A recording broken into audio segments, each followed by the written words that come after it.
Welcome to the Ty Odom Podcast. I'm your host, Ty Odom. I am a social worker who has always worked in the nonprofit sector, and along the way, I noticed that many people have the desire to help the community, but just didn't know how to get started. And that's where I come in. From volunteering to starting a nonprofit, this podcast will help you learn how to use your time, talent, and treasure to live out your dreams of helping others. Bi-weekly, I'll bring on a guest that I believe you will find helpful, inspiring, and whose journey can teach us about service. Whether you're just getting started or you're an experienced leader, this inclusive philanthropy space will bring creative ideas, simple strategies, and resources to help you along your journey. Between our guest and my many years of experience, here we help you develop the confidence you need to tap into your inner philanthropist and unlock the immense power that we all have to serve. Thanks so much for tuning in, and welcome to the podcast.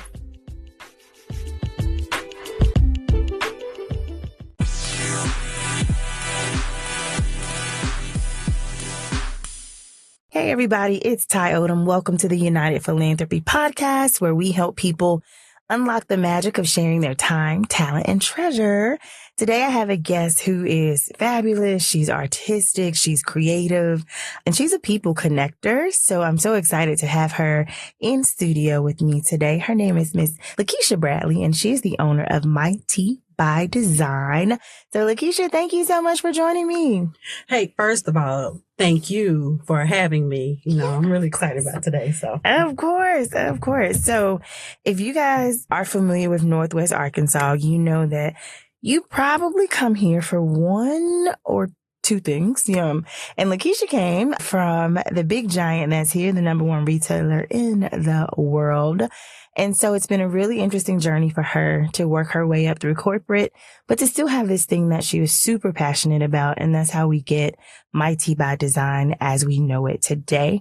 So Lakisha, will you tell us just a little bit about how that corporate thing was working, what was tugging on your heart, and how we got to this moment? Yes. Well, I'll tell you, that corporate thing was working really good for me. Especially, growing up in Southwest Arkansas and in a space where opportunity is limited in that area.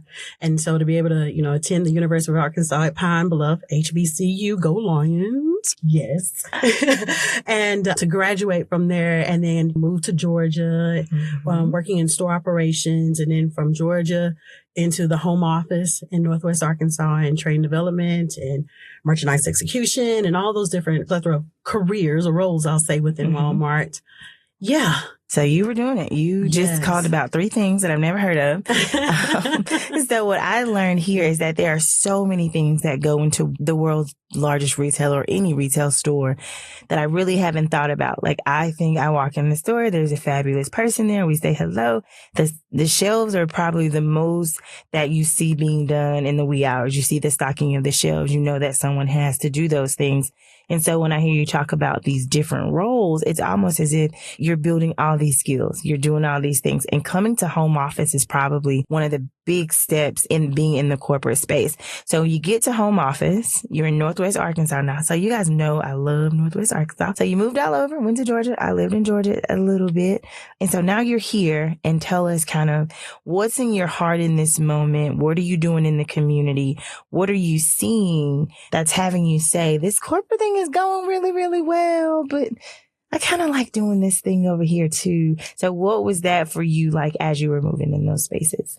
To backtrack a little bit, as I was growing up through Walmart in my career, I was always working in the community, always doing some type of work, even through Walmart, partnering with local schools within the area, finding all kinds of ways to just figure out how can we continue to be a pillar in the community in the areas that we served.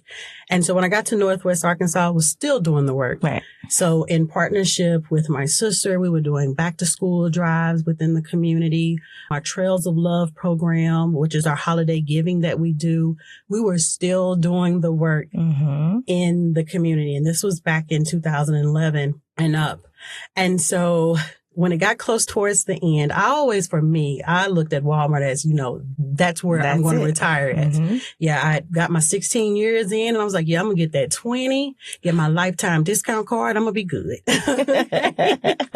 And I did. I loved what I was doing. I truly believed in the mission of helping people save money so that they can live better. Mm-hmm. And through that process, I remember my last role within Walmart. Typically, as you're going through Walmart, I could see my next level of career. Mm-hmm. In that last role, I think that's when the tug really started happening. And I'll tell you, and I tell people, my story is very unique. Mm-hmm. Literally, one day on my way to work, God spoke to me. Okay. And when God spoke, I remember the moment because commuting from Fayetteville to Bentonville, I remember they were doing the construction on Interstate 49 and traffic came to a halt. Mm-hmm. And when traffic came to a halt, I remember God saying, I am placing a shift in your life. And it was a whole bunch of more words. And I'm like, whoa, what is this? Right. I'm receiving. And it was truly a download. And at that moment, I'll tell you, God's very strategic. Oh, very. Very strategic in how God moves. In that moment, I'm like, how do I capture this? And, and I tell people, you're not supposed to text and drive. Do not do that. But at that That's moment, a warning, y'all. Do not do that. Do not do that. But at that moment, while we were at a halt and this download was coming to me, I was like, oh gosh, put it in my phone. Mm-hmm. So I just looking still at the road, watching everything. I'm just typing and I'm going to type. I will mess up a text message. But when I got done and I saw basically everything being planned out to me. Mm-hmm. And at the end of it, it said, this is bigger than one person. Now go forth. Ooh. Something hit my soul. Mm-hmm. And I was like, whoa, I gotta go. And that was the scariest thing I've ever done in my life. And I remember going into work. Because I was working in apparel strategy at the time. And I went to my senior vice president and I shared with him and I was like, gotta put in my 2 weeks notice. Oh, wow. And he looked at me and was like, what?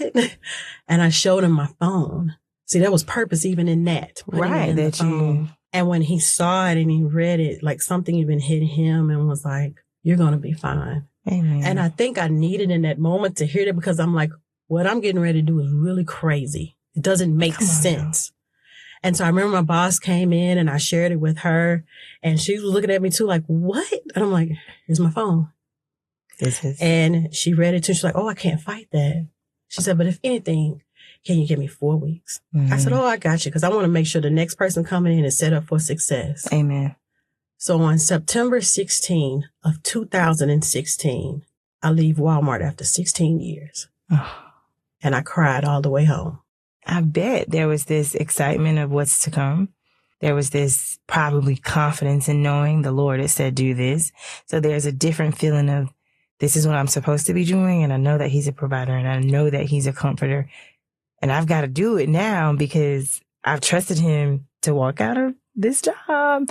When you cried, I could imagine that the cry was a lot of things, maybe a lot of release, maybe a lot of open heart, open mind, excitement of what's to come. It was a lot of fear. And fear. It was fear for me because I grew up in Walmart. Mm-hmm. Walmart was my comfort. Walmart was what I saw as my foundation. Was that your only job after college? Yes. Okay. So you're talking Literally. Knew everything. And I'm thinking about my family, thinking about my kids. I'm thinking about I just gave up all my stock options, everything that I've worked for, gave up. So to walk away from all of that and people looking at you like you crazy. Because it's like, what are you doing? Mm-hmm. To not know what I was getting ready to do. Come on now. And I remember that Monday I put my kids on the bus and I'm sitting there like, what did I just do? How are we going to make it? Me and my husband, like, how are we going to make it? And that's when the journey began. Okay. And from that, I remember I got all this time on my hands. I was like, well, let me pick the paintbrush back up. Because during that time frame, I started discovering a lot about myself. Okay. I learned that I lost who I was as an individual. Mm-hmm. Anybody knew me. My nickname was called Miss Walmart. You were Miss Walmart. Because I knew how to go call or who contact. So building those relationships, I built that. And so I could move quickly on things. And so that became my brand. And I lost who Keisha was. Okay.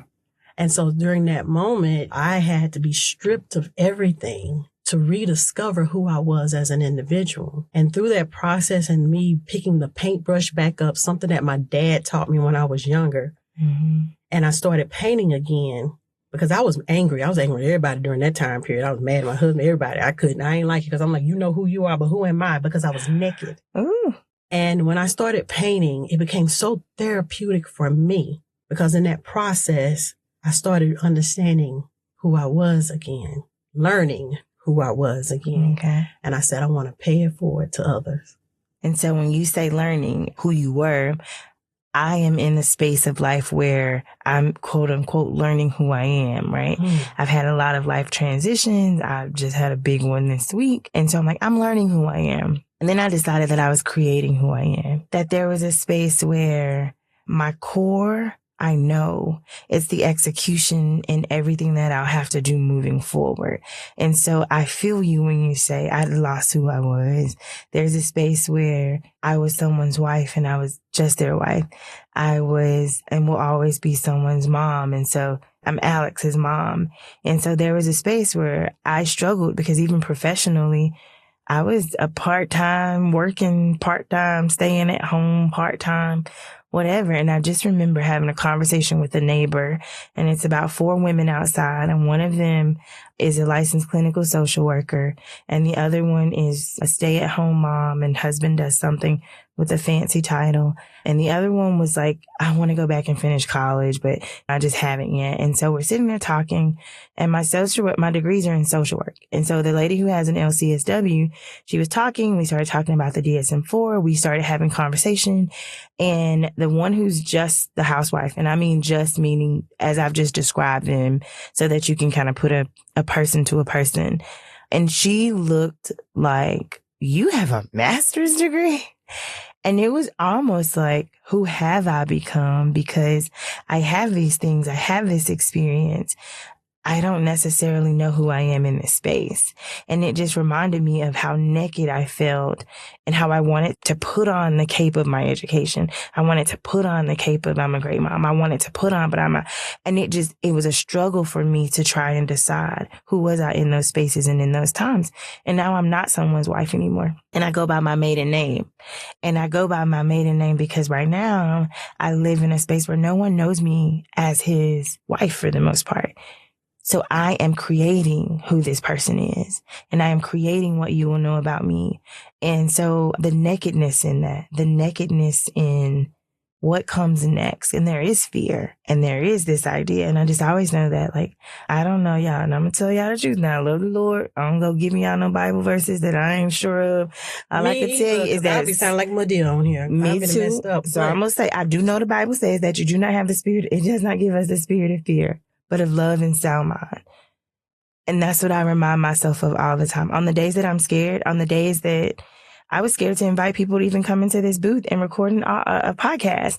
And I just did it anyway. I'm like, you know what? I know great people here. I'm going to reach out to those people, and I'm going to see if they'll come share their journeys with you guys. I'm going to see if Miss Lakisha, I'm going to see if her fabulous sister Stacy will just say, like, this is who we are. This is what we've done in the community. This is what we're going to do. So I felt all of that about fear and nakedness. And I think in our nakedness, and I am so naked in this season, I might have on socks right now, y'all. Like, I am that naked in this season. And I have a different level of confidence in myself, in my skills, and what I'm capable of doing. So for me to hear that, it blessed me to know that in the fear, I still have to move. Yes. Ooh. Okay. That's it. In the fear, I still have to move. Yes. I call it hashtag move forward. Move forward. Because you can't stop. There is no stop. No. You said you got kids, you got husbands. Somebody's waiting on me. Somebody's, waiting on me to decide what's next. I can sit in that for a while, but there's still work to be done. I can sit in that. I can cry. I bought like a gallon of ice cream like this week alone, right? And that's fine if I want to do that. I took it to my friend's house last night. I was like, okay, I'm over soaking. I've given it 48 hours. And that's my myself giving myself grace. to be in that moment. So even in the fear.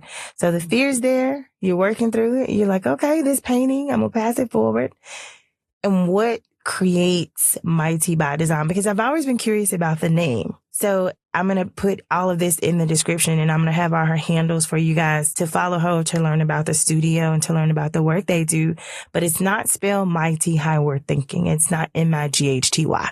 That's not how it's spelled. So please tell us how it became Mighty by Design, because that was one question that I don't have an answer to, y'all. And I'm excited that she'll tell us together. So I'm just learning too. So I told you my story was different. Crazy. Okay.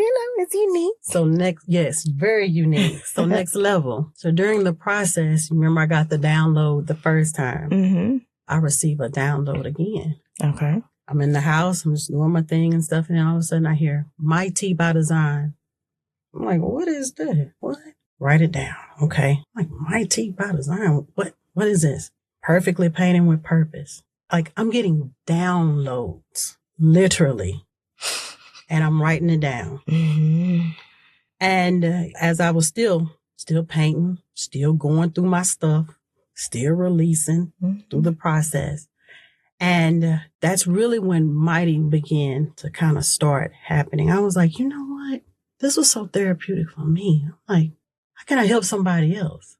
And I remember going to the pastor at Dwelling Place Church. It's no longer here now. And I said, can I do a workshop for the kids? Mm-hmm. And I said, I want to take the skill sets that I learned from Walmart that I've gained throughout the year in training development and all of that, and connect that with my passion for art and then also the love for people. And I want to call it Conversation and Paint. Yes. And I said, I don't want to tell them what to paint. Mm-hmm. I said, we're going to have a story. We're going to have content. We're going to talk about different topics and subjects. But I want them to paint what they took away from it. So when they leave, they're going to leave with a conversation piece. Mm-hmm. And through this conversation piece, they're going to start speaking life into whatever it is that they had to release or whatever we talked about. And so they're building unconsciously this new awareness, this new self-talk within themselves. And so when I was telling them to do it, this was all within this kind of 3-month span. This is before 2017. Remember, I left 2016 and all this has been happening. He was like, well, let's do it now. And I said, wait, no, stop. We can't. I got to wait till January, and I don't know why. Mm-hmm. God was still working on me. Okay. In that process, it was there, just needed a little more nurturing. Yes, a little bit more nurturing. And during that time, that's really where I was able to really shape Mighty and the concept of it. So Mighty by Design, it's based off a metaphor of your mighty by design. That's my belief, that we can do anything we put our minds to. And then the underlining foundation of it is really around Philippians 4:13. I can do all things through Christ who strengthens me. With the T, the my T is your my truth. So all of these things was coming and being revealed to me through the process of connecting with people. Yeah. I just knew that was the name.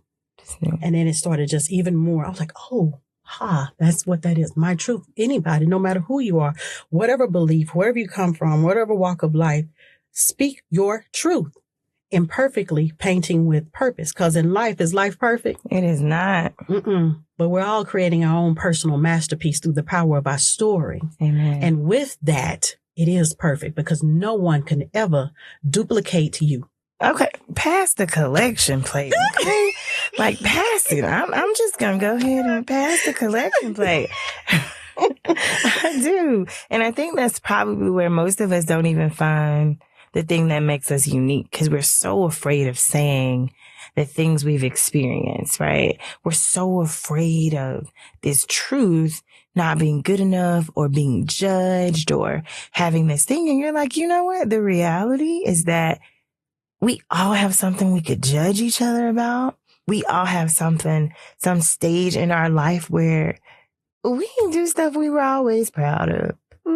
We have stages in our life where we probably are like, who was this girl? Who was this guy? And we're so afraid to say that to people because why? And one of the examples I love is like when people move to new places, they become whoever they want to be because you don't know anything about them. So my first name is Taisha. There's probably not a person here who knows my full name unless we're friends on social media. And it's not that I don't want to tell you what my first name is. It's just everybody calls me Ty.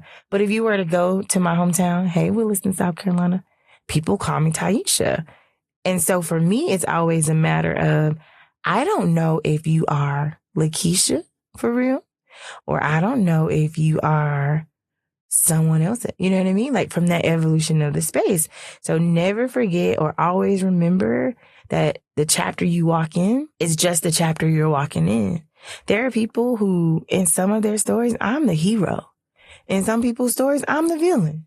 And both of them can be true. And I'm okay with that. And when I could hold on to that, which was you're free to share your experience with me, if it was good, if it was pleasant, if it was bad, because I guarantee you, if it was the latter at this point of my life, your experience would be totally different.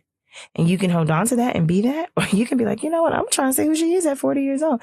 I'm not quite 40 yet, y'all, but I'm getting there. I'm really close. So just FYI for y'all. But there's this space where you have to be okay with that truth. And everybody's truth looks different. It feels different. And you just move forward in that space. So I am appreciative that you've shared all of that in places that have made me open up today. Because I know y'all probably like, we don't know her yet. And we ain't really been, she don't really share nothing about herself. But that's definitely where I've been and where I am in life with that space. So we're moving in to the mighty, which is my truth. Everybody knows that Philippians 4:13. It's just, everybody knows it, right? So you start doing these workshops. Yes. Doing the workshops. So did you wait till January or did you? No, I waited till January. You waited till January. Literally. So we're in 2017. You're rocking. Yep. Rolling. Mobile. Doing it from my house. Doing it from your house. Doing the work again, because y'all been doing the work for, I heard, at least a decade plus of how it's been going on and what you've been doing. So you start this organization, this company, your Mighty by Design. And what do you realize your first year in business? Everybody was looking at me like, who? What? What are you doing? Okay, what is this again? So you're talking with people and they're going to paint? Yep. And we're going to have a good time with music and it's going to be fun and it's not going to be heavy. So was sip and paint a thing then? So sip and paint was a thing, I think, in other areas. And it was here, you got your painting with a twist and those different things. So yeah. But I noticed also at that time, because people going out and painting, everybody loves art, and especially in the Northwest Arkansas area. But an experience within different environments was missing. And again, I'm going to tell you, so next level, God strategically started taking me to different places. Okay. Turn here, go in here. Why am I sitting out here in this parking lot in front of this coffee house and bar? And walk in, and then I end up talking with the manager, and they're like, oh, we've been looking for something like this. Oh, wow. And so at the time, this place was called Cafe and Bar, which is now 612 Coffee House and Bar. Okay. No idea where it's at, but it's on Weddington, and it's every first Friday. Okay. I've been doing it since then. And I was like, man, this would be a cool spot to be able to host community paint night. Where people can come in with music. There's food and stuff already here, and let's just have a good time through the canvas. And I started doing that. And initially in the beginning, I'd have, the first time I had like 20 something people. And then the second time I was like, oh, I'm a charge. You got to stay obedient in the process. Come on. Because I then was like, because I was like, okay, how am I going to take care of home? These things. That was my mindset. And I was like, I ain't tell you to do that. So the second time I did it, nobody showed up. And the people at the bar was like, you okay? I'm like, yep, I'm fine. I was like, no, you stay in this. You need to see this. And so when I took it back to free, because that was what I was supposed to do. When I started doing it free during that time, I'm like, well, I got to pay for these supplies and all this stuff. Okay. People started coming again, but it was gradual. But it was people from different areas. People from Houston. I'm like, how did you find out about this? And we kind of went online. I don't know. We just stumbled across from all different walks of life at these painting events to where it started growing bigger and bigger and bigger to where like literally every first Friday, people are coming from just different walks of life, creating and painting through the canvas, blank canvases. So oftentimes when you put a blank canvas in front of somebody, people are like, oh, you about to judge me. I'm no good. I'm not good at this. I can't do this. What are you talking about? Huh? And I'm like, just be free. And what I've discovered through the process of just helping people to know that they have permission to just be. These beautiful art pieces started coming together, like on their canvases. And I was like, look, I don't care if you put a dot on there, as long as you're being present in the moment. Mm-hmm. Being present and creating and having fun, that's what this is about. Right. And so it just started becoming a sea of creativity and people's stories. Wow. To where at the end of the night, it would turn into a mini art show because people started getting up and walking around and connecting with each other. The freedom in that. The freedom. And so it grew from that to then going into the Benton County Juvenile Probation, to the Washington County Juvenile Detention Centers, to the assisted living facilities, into a therapeutic art studio.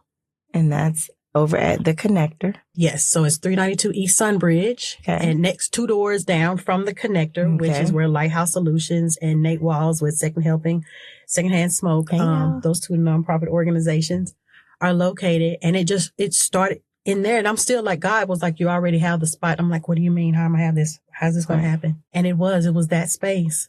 And through that space, I had a small little room inside of there that my husband had a little barber shop he would do privately with people. And I was like, change it to an office, counseling. What? So we changed it. And then Amber Carson Counseling showed up. And I said, here's my crazy story. You willing to jump on this journey with me? And we offered counseling out of this space that people started coming from. I'm like, how did you find us? And so during the week we offered counseling, and it's just grown from that. And to what we know it. Yeah. To where because we connected from the Connector with Stacy and Nate. And then August was Black Philanthropy Month, and I wanted to host a conversation in pain. And y'all know that little C word that's still out there, it kind of came across. And so we postponed it. And then one of the things I remember you saying was, I just want people to be able to have conversation. I want people to be able to share this space. And so just now to hear you talk about the freedom that comes with creativity, because no matter how great we are with our jobs, and you can be in marketing and branding and you can think you're creative, but that's a very strategic creative. That's not a creative where I'm just going to put this blue here and this red here, and I'm going to just let my spirit lead me in that space. And so it had me thinking about how often do we as adults get that opportunity? Because we don't. You're buttoned up. This is a very corporate space here in Northwest Arkansas. And then you probably have a young family. You've got responsibilities. So you had me thinking like, oh, we might have like a completely like new event coming. Just, hey, let's breathe. Like we're just breathing to think of that. So I'm excited because one, you were obedient throughout the process. And so there are times where I put the horse before the carriage or the carriage before the horse. How's it go? Oh, you've never heard that before? I've heard it, but I'm going to mess it up. I told you I'm going to be like, well, dude, hey, look, am I put the carriage in your purse and then you just keep going. Keep going. That's what I've been doing, putting this carriage in my purse and going, right? And so in those times, there's always a space where it would be like, were you supposed to do that right now? Or were you supposed to wait? Were you being fast? Were your intentions good? If your intentions weren't good, are you being obedient in that space?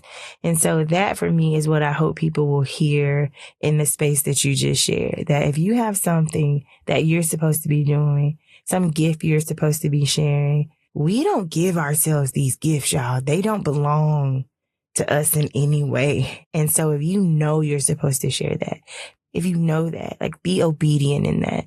I promise to you, and I don't make too many promises, but I believe that the Lord will absolutely honor that and help you to be able to put that to good use into work through your gifts and for you and for people.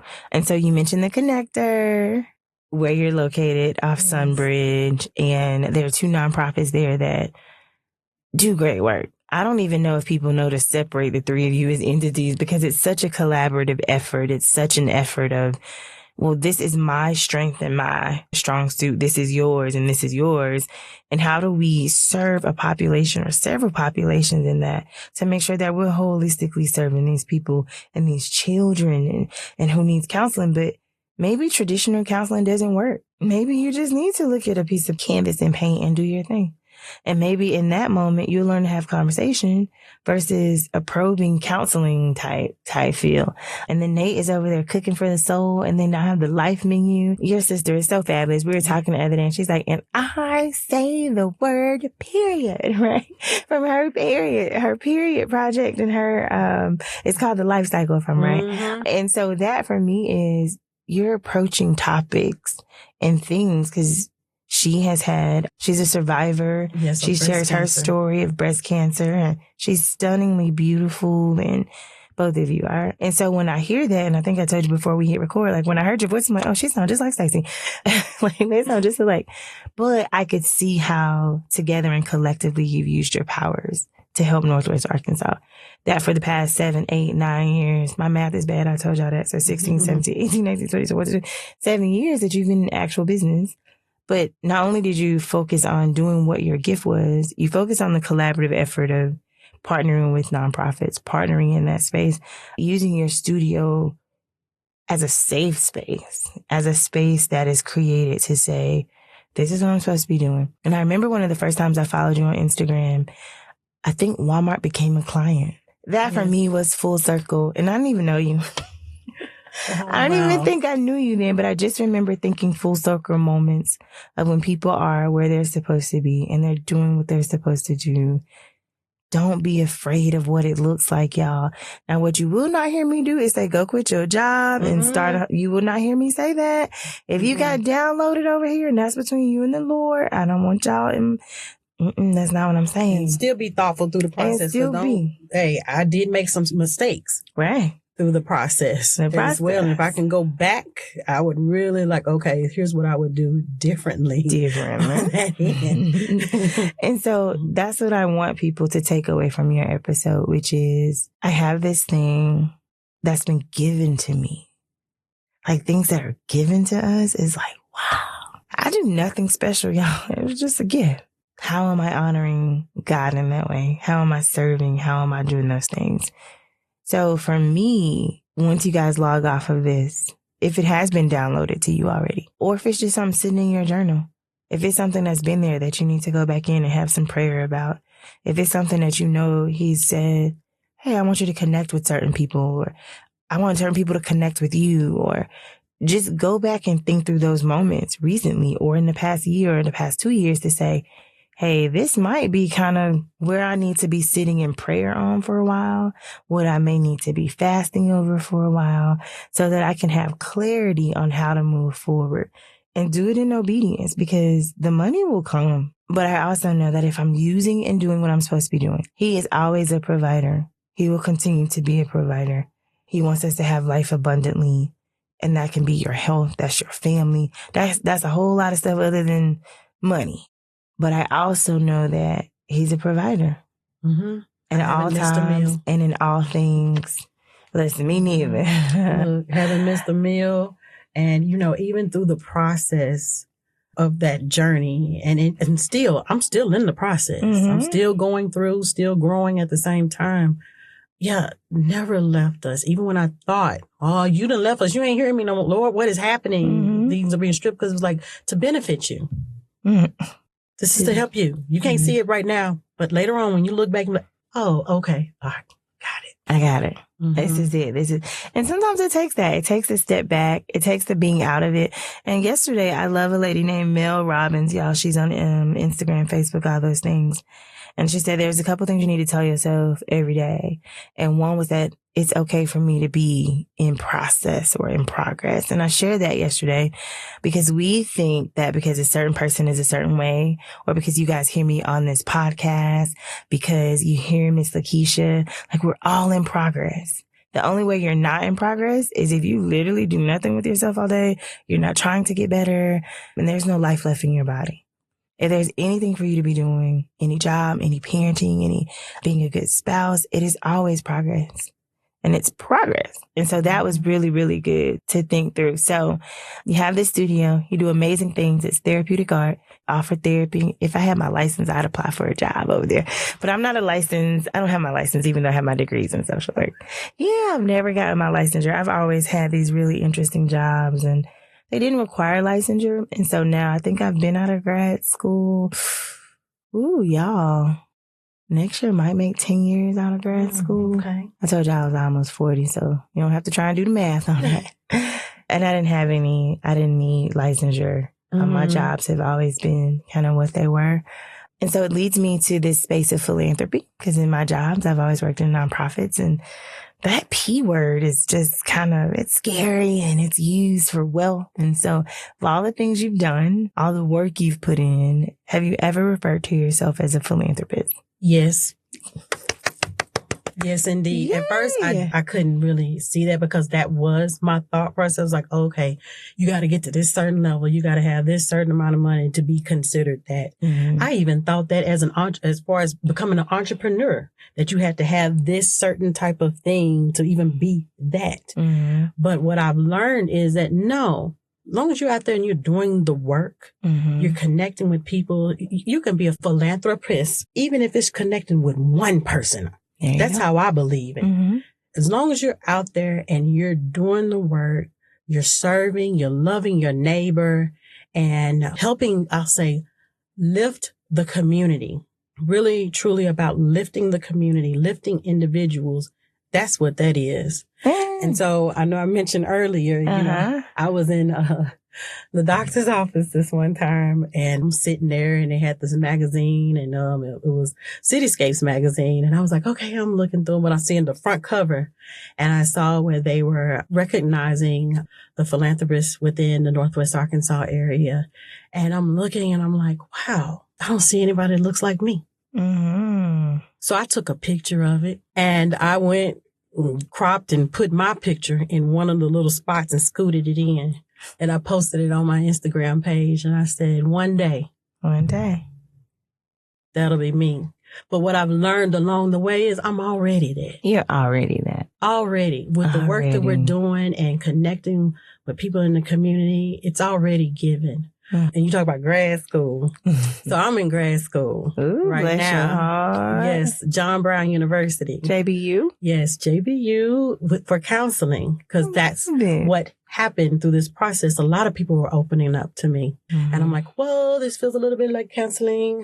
Let me find if there's any art therapy, like schools or anywhere in the area. There isn't. Mm. And so the closest is got to go East Coast or West Coast. And so I was looking at different schools locally and saw JBU and started going to JBU back in 2018. So I've been going for a while. I'm taking a slower track. That's okay. Because I'm running business, being a mama and wife and everything, and sister, everything.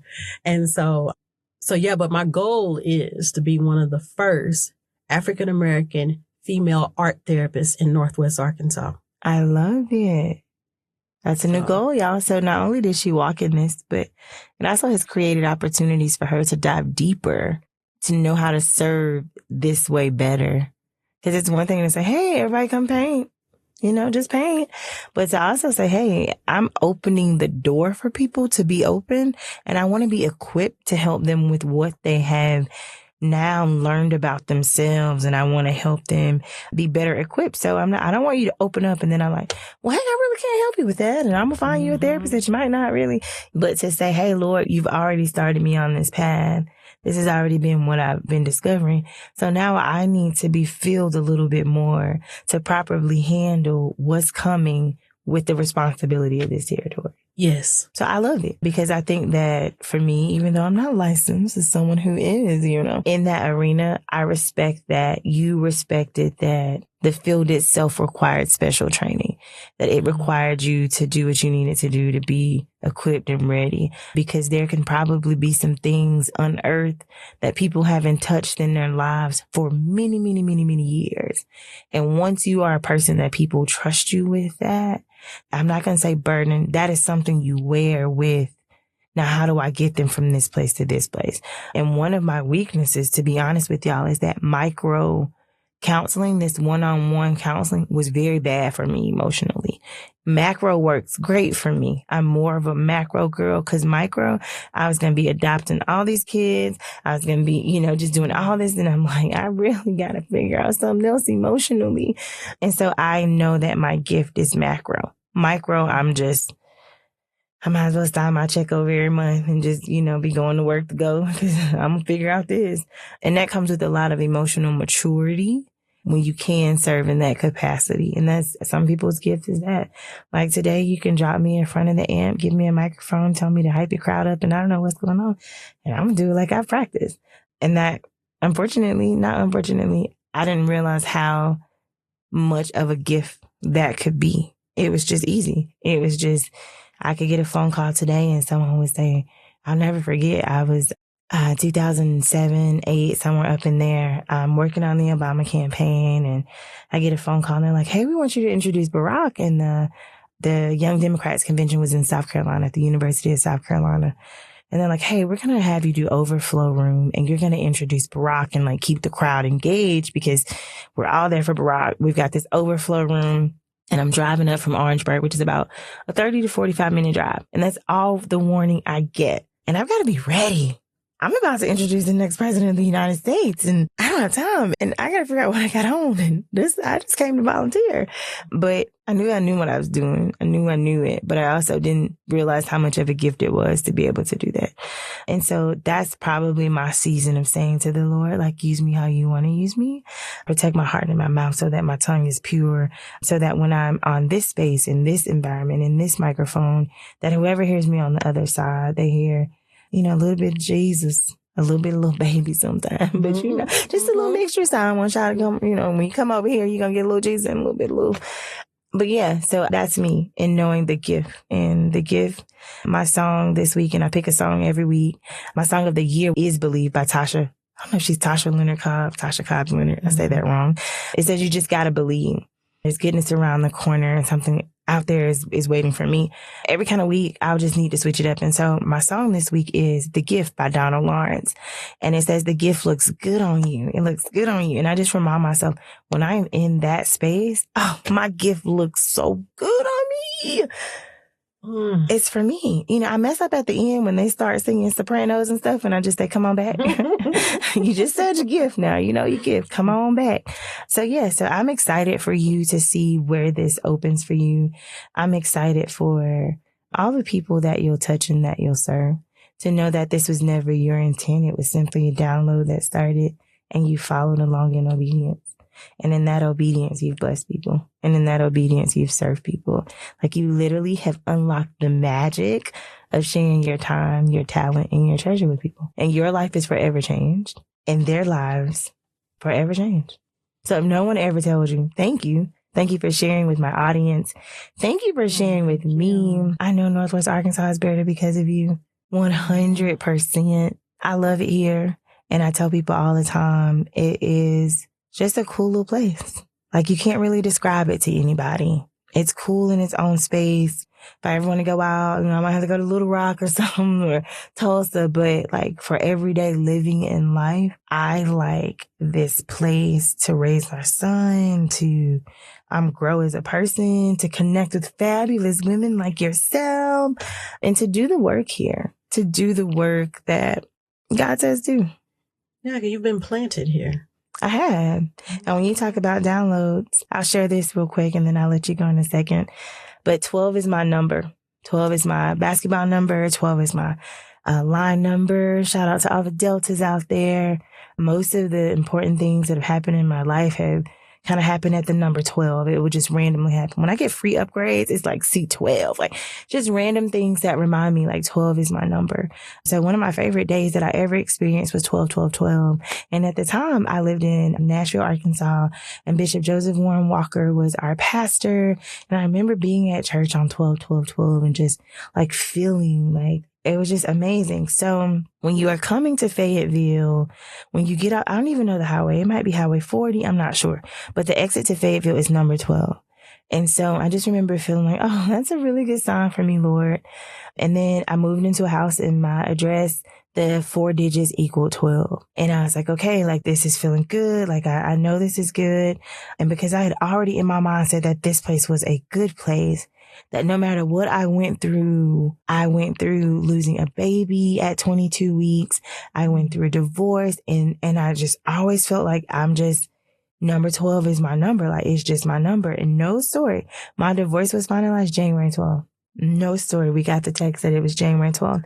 And I just reminded myself that like I will be okay.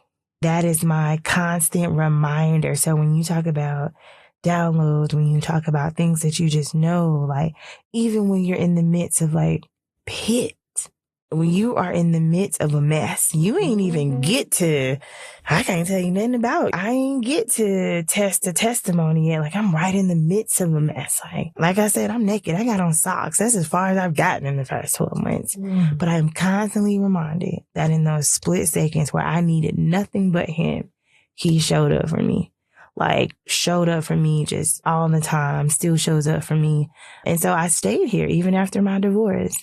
Because I felt like just because something bad or adverse happened or unexpected happened, if I had that much confidence when it was good, who am I to say that's not true because something adverse or bad happened? And so this moment, I'm just trusting God that feeling I had when I drove here for the first time with my 7-year-old, that feeling I had when these house numbers equal 12, I need to have that same mustard seed that I am still a child of God, that I am still his, that he still has purpose for me. So that download for me, that's why I'm still here. That is why I'm still here. It is just a simple belief that because I thought life was good and I saw the number 12, would I still trust him if in that place things didn't go how I thought they would? Things about to go greater. I'm about to tell her about y'all because we done took y'all to church. Listen, she took y'all to church today. Hey, it's greater. It's greater. Hey, that's greater in your provision. Y'all, I'm going to let y'all get a link so y'all can... Okay, we're about to book Mighty by Design out. We are about to have this place booked and busy. I don't know. We're going to talk, but we might do a little holiday something. A little ugly sweater paint party or something. Hey, let's do it. I don't know. I just threw that out there for the first. Ugly sweater. Dirty South. Come on. Y'all heard me say little baby. So okay. Listen, I'm going to say thank you for the last time. Thank you for coming. Thank you for sharing. Thank you for being such a beacon and a light. I'm looking forward to the work that you will continue to do, to getting people connected with Mighty by Design, getting people connected with the other nonprofits you partner with. And for those of us who just need a gentle reminder to be obedient. Thank you for sharing with us. Everybody, it's been such a pleasure. I'm Ty Odom, your host of the United Philanthropy Podcast. And I am logging off with Miss Lakisha Bradley of Mighty by Design. Have a good day, y'all.